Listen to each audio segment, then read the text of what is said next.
Trump could blame the Federal Reserve for rising interest rates.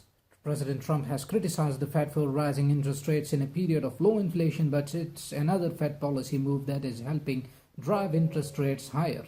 The Fed is unwinding its balance sheet, which ballooned during the financial crisis, and in the process is buying less Treasury securities, just as the federal government is issuing much more debt. The fact the Fed has stepped back as a buyer, combined with the increased debt issuance, has been a topic of discussion in the bond market as interest rates were on the rise this month. President Donald Trump has been unabashedly vocal in his criticism of the Fed's interest rate hikes, but the president has been quiet on another important Fed policy that may also be a big factor behind the rise in longer-term rates that influence all sorts of loans, including home mortgages.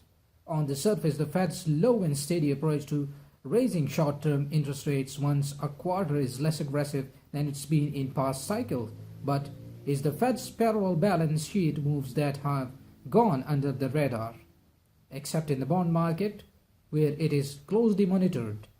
That's because the Fed has stepped back as a buyer in the Treasury market at a time when the federal government is also issuing a mountain of new debt since last year.